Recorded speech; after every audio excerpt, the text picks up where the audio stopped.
Invité de cette info, le docteur Patrice Kouraogo, conseiller du président du Faso, mais il est là en tant qu'auteur d'un livre qui sort officiellement mardi prochain.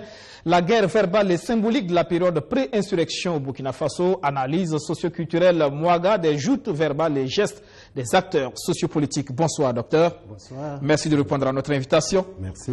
Déjà, l'idée de ce livre, qu'est-ce que vous avez voulu à travers donc ce livre-là? Très bien.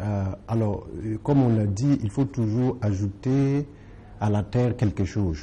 Alors, l'idée, c'est simple parce que je me suis rendu compte que nous avons vécu effectivement des événements importants, donc l'insurrection et ce qui s'en est suivi. Mais toutes les attentions ont été concentrées sur ces deux dernières périodes. Or, comme on le sait, il n'y a pas de deuxième pas si on n'a pas posé le premier. Donc, c'est-à-dire la période pré-insurrection, pour moi, est une période très importante dans notre histoire. Justement, l'intérêt pour cette période-là, précisément pour vous, c'est... Justement, l'intérêt, c'est que je me dis que c'est cette période qui a préparé la suite. On ne peut pas comprendre l'insurrection. On ne peut pas comprendre... Il faut savoir où on va, il faut savoir d'où l'on vient. Voilà, exactement. Donc, c'est cette idée-là qui m'a vraiment guidé à faire des réflexions, des analyses sur la matière, à savoir, comme vous l'avez si bien dit, des joutes verbales. Mais avant, j'ai d'abord situé le contexte et après maintenant, j'ai pris des déclarations qui me paraissaient les plus importantes pour faire des analyses socio-culturelles. Et comme vous le savez, voilà, ce sont des interprétations peut-être souvent personnelles, mais l'intention, l'idée, c'est de montrer que durant cette période-là, il y a eu de la matière, aussi bien en politique qu'en culture.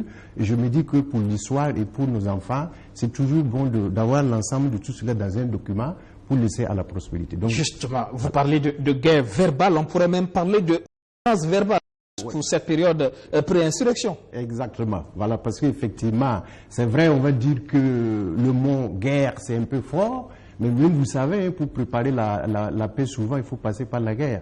Et effectivement, quand on se rend compte de je dirais pas la virulence des déclarations en ce moment, on peut dire qu'effectivement, c'était une guerre, même si heureusement, il est resté souvent verbal.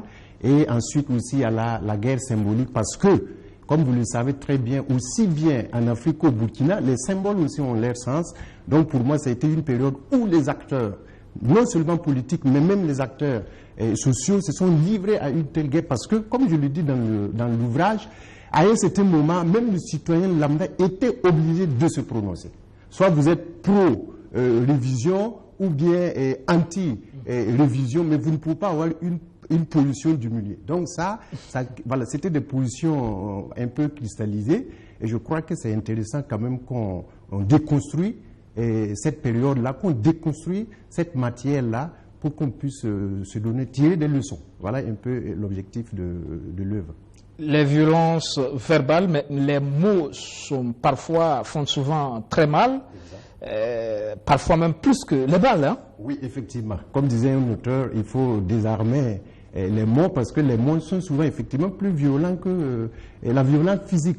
Voilà. Et en tout cas, je crois que la période était très riche en exemples et on en a trouvé aussi bien au niveau de l'opposition qu'au niveau du pouvoir. Mais je voudrais simplement préciser que l'œuvre n'a pas pour intention de remuer peut-être le couteau dans la plaie ou bien de dire voilà, on charge un tel, on laisse. Non.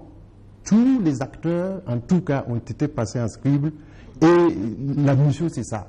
Et ce qu'on peut retenir comme leçon, c'est que finalement, tout le monde est allé au-delà de la limite qu'on pouvait dire autorisée en termes de déclaration. Et pour la postérité, c'est pour dire aussi attention parce que derrière ces mots, cette violence verbale, c'est aussi une conséquence, c'est on dira qu'il y a eu quelque part une déchirure du tissu social. Exactement, c'est ce que la première partie du livre dit. C'est un contexte où on n'a jamais atteint l'apogée des crispations sociales. C'est-à-dire, les mots ont fait de telle sorte qu'effectivement, à un certain moment, on s'est demandé, je me suis posé la question, est-ce que vraiment c'est des Burkinabés? Parce que nous sommes un peuple de paix, un peuple généralement calme, tolérant. C'est fait dans la mesure. Voilà, on est toujours dans la mesure. Mais cette période, je peux dire que tout le monde s'est enchaîné Et voilà, on se pose la question, qu'est-ce qui s'est passé? Je me suis posé la question, mais qu'est-ce qui a piqué les Burkinabés pour qu'à un certain moment, tout le monde cherche la petite bête? C'est-à-dire, on veut une parole pour faire mal à l'autre, pour dire qu'il n'est pas plus méchant que moi, pour dire qu'il n'est pas plus... Voilà, donc, mais ça a donné de la matière. Peut-être habité par les démons? Bon, pas tellement, parce que on ne peut pas aller jusque là, mais j'ouvre la parenthèse pour montrer l'intérêt. Finalement, je me suis dit qu'il y a eu la guerre verbale, mais grâce à cette guerre verbale, on a évité le pire. Pourquoi je dis ça? Parce que les gens ont eu le temps de s'insulter. Ils ont eu le temps d'exprimer le trop plein de colère. Et finalement, bon, c'était bien. Comme on le dit, c'est une catastrophe sociale. C'est-à-dire, les gens ont eu le temps. C'est une violence qui soulage. Voilà, c'est une violence qui soulage. Et d'ailleurs, j'ai même fait encore une part belle des médias, hein, c'est-à-dire les émissions interactives. Les gens ont eu le temps de s'insulter. Ce qui a fait que ça réduit un temps soit peu. Voilà, la violence, je ne voulais pas dire que... C'est comme une sorte de thérapie. Exactement, ça a été une sorte de thérapie qu'il faut revoir et puis effectivement donner la leçon que même si c'est en politique, souvent, je crois qu'il faut un peu mettre de l'eau dans l'air et surtout, comme nous sommes dans l'actualité, il faut toujours dire des choses qui peuvent contribuer à la construction de la nation. Il y a une dimension ethnique, vous parlez d'analyse socio-culturelle Mouaga. Très bien. Alors, je m'attendais à cette question parce qu'il faut que je me justifie. Effectivement, ce n'est pas ethnicisé. Pourquoi j'ai dit Mouaga? Parce que si vous avez eu le courage de lire l'œuvre, vous allez vous rendre compte que j'emploie abondamment des proverbes amoureux, j'emploie abondamment des référentiels culturels Mouaga. Et quand je parle, par exemple, le Nam, dans le contexte Mouaga, c'est là où je connais, c'est ma cible. Si je pars expliquer le contexte de Nam chez les Gouroussi, ou bien sur les Gourmarchés, ou bien chez les Bissa, je risque d'être hors cadre. Voilà pourquoi j'ai préféré mettre analyse socio-culturelle Mouaga. Parce que les références que je prends, les proverbes que je prends, souvent même j'emploie des contes, même des chansons, donc c'est dans le terroir Mouaga que je les ai extirpés. Donc il ne faut pas dire que ça se passe chez les Moussis, ça se passe généralement. Quelqu'un d'autre qui lit va dire, mais écoutez, chez moi, chez les Bissa, ça ne se passe pas comme ça.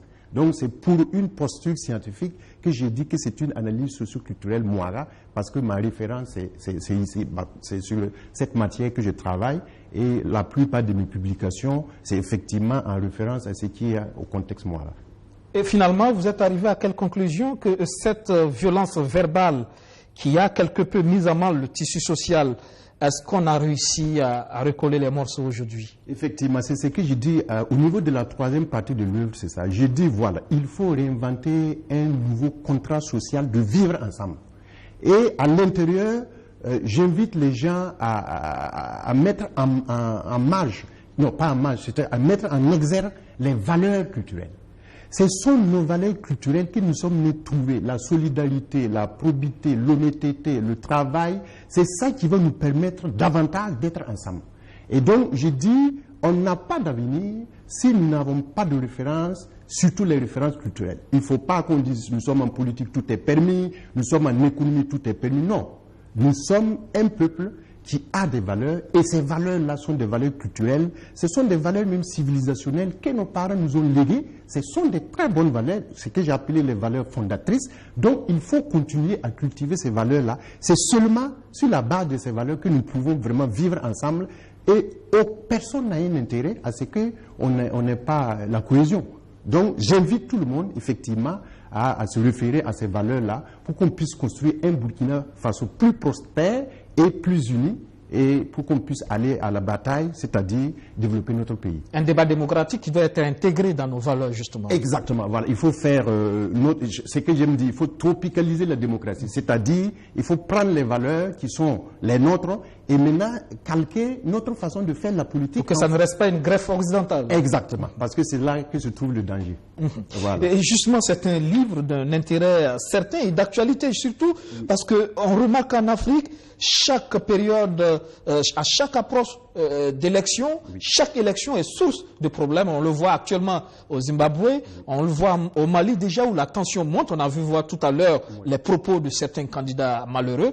Ça aussi, effectivement, c'est de travailler à polisser le discours politique, justement. Effectivement, il faut travailler à polisser le discours politique parce qu'il ne faut pas qu'on régale la politique. J'ai toujours horreur, peut-être moi-même j'ai fait la politique, mais je n'aime pas qu'on considère que la politique, je le dis dans l'œuvre, c'est le politique.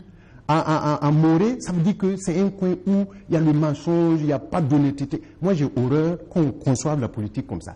La politique, c'est l'art de rendre service. Comme disait l'abbé Pierre, c'est l'art de rendre possible le souhaitable. Et donc, le souhaitable ne peut pas se retrouver dans l'intérêt égoïste, le souhaitable ne peut pas se retrouver dans l'intérêt personnel. On n'a pas besoin de se donner des flèches pour construire. On peut s'opposer intelligemment et on peut s'opposer et surtout en donnant à chacun ses idées pour qu'on puisse contribuer. Donc, ces élections-là ne devraient pas effectivement être des occasions de déchirer le pays, mais ça doit être vraiment une occasion pour que chacun puisse exprimer et qu'on prenne les meilleures idées et qu'ensemble on puisse construire nos pays, parce que nos pays ont tellement souffert et que je crois qu'il est temps d'aller vraiment à la reconstruction et vraiment au développement. La guerre verbale et symbolique de la période pré-insurrection au Burkina Faso, analyse socio-culturelle Mouaga, des joutes verbales et gestes des acteurs socio-politiques. Un livre du docteur Patrice Kouraogo, conseiller spécial du président du Faso, un livre qui sera officiellement présenté mardi prochain. Merci à vous, docteur, d'être passé dans le 7 Info ce soir. Merci beaucoup. Merci beaucoup.